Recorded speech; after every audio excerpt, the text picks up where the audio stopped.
நம்மில் பலருக்கு ஒரு பழக்கம் இருக்கும். மனசில் ஒரு சின்ன சந்தோஷம் வந்தாலோ, அல்லது தாங்க முடியாத அளவுக்கு ஒரு வலி வந்தாலோ, உடனே அதை யாரிடமாவது சொல்லியே ஆக வேண்டும் என்று தோன்றும். என் மனசுல ஒண்ணுமே ஒளிச்சு வைக்க முடியாதுங்க. நான் திறந்த புத்தகம் என்று சொல்வதை ஒரு பெருமையாகவே நாம் நினைத்துக் கொண்டிருக்கிறோம். ஆனால் திறந்த புத்தகத்தை யார் வேண்டுமானாலும் படிக்கலாம். யார் வேண்டுமானாலும் கிறுக்கலாம். ஏன் சில பக்கங்களை கிழித்து கூட எறியலாம் இல்லையா? வணக்கம். இது உங்கள் மனதின் வரிகள். இன்று நாம் பேசப்போகும் தலைப்பு உங்கள் வாழ்க்கையை, உங்கள் நிம்மதியை, உங்கள் எதிர்காலத்தை பாதுகாக்கப் போகும் ஒரு முக்கியமான விஷயம். சில ரகசியங்கள் ரகசியமாகவே இருக்கட்டும். ஒருவரிடம் நம் ரகசியங்களை சொல்வதால் அவர்கள் நம்மை புரிந்து கொள்வார்கள். உறவு இன்னும் பலப்படும் என்று நாம் நம்புகிறோம். ஆனால் உண்மை என்ன தெரியுமா? நீங்கள் எப்போது உங்கள் பலவீனத்தை, உங்கள் ரகசியத்தை இன்னொருவரிடம் சொல்கிறீர்களோ, அன்றே உங்கள் சுதந்திரத்தின் ஒரு சாவியை அவர்களிடம் கொடுத்து விடுகிறீர்கள். இன்று உங்களுக்கு மிக நெருக்கமாக உங்கள் தோள் மீது கை போட்டு ஆறுதல் சொல்லும் அதே நபர், நாளை உங்களுக்கு எதிராக மாறமாட்டார் என்பதற்கு என்ன நிச்சயம்? காலம் மாறும், சூழ்நிலைகள் மாறும், மனிதர்களும் மாறுவார்கள். அப்பொழுது உங்கள் ரகசியங்கள் தான் உங்களுக்கு எதிரான முதல் ஆயுதமாக மாறும். ஒரு சின்ன கதை சொல்றேன், கேளுங்கள். ஒரு பெரிய காடு. அங்கே ஒரு அழகான மரம் இருந்தது. அந்த மரம் தன் கிளைகளை பார்த்து பெருமைப்படும், தன் இலைகளை பார்த்து சந்தோஷப்படும். ஒரு நாள் அந்த மரத்திற்கு ஒரு ஆசை வந்தது. தன்னிடம் உள்ள எல்லாவற்றையும் இந்த உலகத்திற்கு காட்ட வேண்டும் என்று. அது தன் வேர்களை மெல்ல மெல்ல மண்ணுக்கு வெளியே கொண்டு வந்தது. பாருங்கள், இதுதான் என் பலம். இதோ இந்த வேர்கள் தான் என்னை இத்தனை பிரம்மாண்டமாக தாங்கி நிற்கிறது என்று காட்டி பெருமைப்பட்டது. சில நாட்கள் அந்த வேர்களை பார்த்து மற்ற மரங்கள் ஆச்சரியப்பட்டன. ஆனால் நாட்கள் செல்லச் செல்ல வெயில் பட்டு அந்த வேர்கள் காய்ந்தன. பூச்சிகள் அந்த வேர்களை அரித்தன. ஒரு சின்ன புயல் வந்தபோது மண்ணுக்குள் ஆழமாக இல்லாததால் அந்த பிரம்மாண்டமான மரம் வேரோடு சாய்ந்தது. நம் வாழ்க்கையும் இதுதான் நண்பர்களே. உங்கள் ரகசியங்கள் தான் உங்கள் வேர்கள். அது எந்த அளவுக்கு உங்கள் மனதுக்குள்ளே ஒரு இருட்டான பாதுகாப்பான இடத்தில் இருக்கிறதோ, அந்த அளவுக்கு நீங்கள் வாழ்க்கையில் உயர்ந்து கொண்டே இருப்பீர்கள். வேர்களை வெளியே காட்டினால் வீழ்ச்சி நிச்சயம். சரி, எதையெல்லாம் நாம் ரகசியமாக வைக்க வேண்டும்? எல்லாவற்றையுமே மறைக்க வேண்டுமா? இல்லை. ஆனால் இந்த 7 விஷயங்களை உங்கள் கடைசி மூச்சு வரை யாரிடமும் சொல்லாதீர்கள். 1. உங்களின் அடுத்த கட்ட திட்டம். ஒரு விதை மண்ணுக்குள் சத்தமில்லாமல் தான் முளைக்கிறது. நீங்கள் ஒரு தொழில் தொடங்கப் போகிறீர்களா? ஒரு புதிய வேலைக்கு முயற்சிக்கிறீர்களா? அதை செய்து முடிக்கும் வரை யாரிடமும் சொல்லாதீர்கள். மனிதர்களின் எதிர்மறை எண்ணங்கள் மற்றும் அவர்களின் சந்தேகங்கள் உங்கள் நம்பிக்கையை உடைத்துவிடும். ஜெயித்துக் காட்டுங்கள், உங்கள் வெற்றி பேசட்டும், உங்கள் வார்த்தைகள் அல்ல. 2. உங்களின் குடும்ப பிரச்சனைகள். ஒவ்வொரு வீட்டிலும் பிரச்சனைகள் இருக்கும். கணவன் மனைவிக்குள் சண்டை, அண்ணன் தம்பிக்குள் விரிசல் என எல்லாமே சகஜம். ஆனால் அதை 3ஆம் நபரிடம் சொல்லி ஆறுதல் தேடாதீர்கள். அவர்கள் உங்கள் முன் அனுதாபப்படுவார்கள்.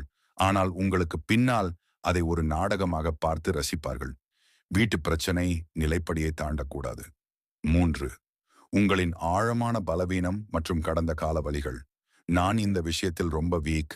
அந்த ஏமாற்றத்திலிருந்து என்னால் இன்னும் வெளியே வர முடியல். இதை யாரிடமும் சொல்லி அழாதீர்கள். இது ஒரு குரூரமான உலகம். நாளை உங்களை வீழ்த்த வேண்டும் என்று நினைப்பவர்கள் உங்கள் பலத்தோடு மோத மாட்டார்கள். நீங்கள் எந்த இடத்தில் பலவீனம் என்று சொன்னீர்களோ அங்கேதான் தாக்குவார்கள். 4வது உங்களின் வருமானம் மற்றும் சேமிப்பு. உங்களிடம் எவ்வளவு பணம் இருக்கிறது, எவ்வளவு கடன் இருக்கிறது என்பதை நீங்களே உங்களுள் வைத்துக் கொள்ளுங்கள். உங்களிடம் பணம் அதிகம் இருந்தால் மனிதர்கள் உங்களை சுரண்ட நினைப்பார்கள். பணம் இல்லை என்றால் உங்களை மதிக்க மாட்டார்கள். பண விஷயத்தில் எப்பொழுதும் ஒரு மர்மமாகவே இருங்கள். 5. நீங்கள் செய்த உதவிகளும் தான தர்மங்களும் வலது கை கொடுப்பது இடது கைக்கு தெரியக்கூடாது என்று பெரியவர்கள் சும்மாவா சொன்னார்கள்? ஒருவருக்கு நீங்கள் செய்த உதவியை மற்றவர்களிடம் பெருமையாக சொல்லிக் காட்டாதீர்கள். அப்படி சொல்லும்போது அந்த உதவியின் புனிதம் கெட்டுப் போகிறது. உதவி பெற்றவர் உங்களை சந்திக்கும் போது கூனி கூறுகி நிற்பதை நீங்கள் ரசிக்கக்கூடாது. நீங்கள் செய்யும் நன்மைகள் ரகசியமாக இருக்கும் போதுதான் இந்த பிரபஞ்சம் அதை உங்களுக்கு பல மடங்காக திருப்பித் தரும். உங்கள் உதவிகள் விளம்பரங்களாக மாறாமல் பார்த்துக் கொள்ளுங்கள். 6வது மற்றவர்கள் உங்களை நம்பிச் சொன்ன ரகசியங்கள். இது மிக மிக முக்கியம். ஒருவர் தன் மனதை உங்களிடம் திறந்து காட்டுகிறார், ஒரு ரகசியத்தை சொல்கிறார் என்றால் அவர் உங்களை ஒரு பாதுகாப்பான பெட்டகமாக பார்க்கிறார் என்று அர்த்தம். அதை நீங்கள் 3ஆம் நபரிடம் யாரிடமும் சொல்லாதே என்று கூறி பகிர்ந்தால் நீங்கள் மற்றவருக்கு துரோகம் செய்யவில்லை, உங்கள் சொந்த நேர்மைக்கே துரோகம் செய்கிறீர்கள். அடுத்தவர்கள் ரகசியத்தை காப்பாற்றுபவன் தான் உண்மையான முதிர்ச்சியான மனிதன். நம்பிக்கையை உடைப்பது கண்ணாடியை உடைப்பது போல அதை மீண்டும் ஒட்ட வைக்கவே முடியாது. 7வது, அடுத்தவர்களை பற்றிய உங்களின் எதிர்மறை எண்ணங்கள். உங்களுக்கு ஒருவரை பிடிக்கவில்லை என்றாலோ அல்லது ஒருவருடைய குணம் உங்களுக்கு எரிச்சலை தந்தாலோ அதை இன்னொருவரிடம் சென்று குறை சொல்லிக் கொண்டிருக்காதீர்கள். அவன் அப்படிப்பட்டவன், இவள் இப்படிப்பட்டவள் என்று நீங்கள் மற்றவர்களிடம் பேசும்போது கேட்பவரின் மனதில் என்ன தோன்றும் தெரியுமா? நாளைக்கு என்னை பற்றியும் இவன் இப்படித்தான் வேறு யாரிடமாவது பேசுவான் என்று தோன்றும். யாரிடமும் யாரை பற்றியும் குறை சொல்லாதீர்கள். அந்த எண்ணங்களை உங்களுக்குள்ளேயே ரகசியமாக புதைத்து விடுங்கள். இது உங்கள் மதிப்பை கூட்டும். ரகசியங்களை மனதிற்குள் புதைப்பது ஆரம்பத்தில் கஷ்டமாகத்தான் இருக்கும். யாரிடமாவது சொல்லி பாரத்தை குறைக்க மாட்டோமா என்று மனம் ஏங்கும். ஆனால் பழகிக் கொள்ளுங்கள். உங்களுக்கு நீங்களே சிறந்த நண்பனாக மாறுங்கள். ஒரு டைரியில் எழுதுங்கள், கடவுளிடம் பேசுங்கள், அல்லது கண்ணாடியை பார்த்து உங்களிடமே கொட்டி தீர்த்துவிட்டு கண்ணீரை துடைத்துக் கொண்டு கம்பீரமாக வெளியே வாருங்கள். சில ரகசியங்கள் உங்களோடு பிறந்து உங்களோடு மட்டுமே மடிய வேண்டும். அதுதான் உங்களை ஒரு வலிமையான மனிதராக, ஒரு முதிர்ச்சியான மனிதராக இந்த உலகத்தில் நிலைநிறுத்தும். இந்த வீடியோ உங்கள் மனதில் ஏதோ ஒரு மூலையில் ஒரு சிறு மாற்றத்தையாவது ஏற்படுத்தியிருக்கும் என்று நம்புகிறேன். உங்கள் அனுபவத்தில எதையாவது யாரிடமாவது பகிர்ந்து கொண்டு நீங்கள் ஏமாந்து போயிருக்கிறீர்களா? அதை கமெண்டில் சொல்லுங்கள். அந்த வழியிலிருந்து மற்றவர்கள் பாடம் கற்றுக்கொள்ளட்டும்.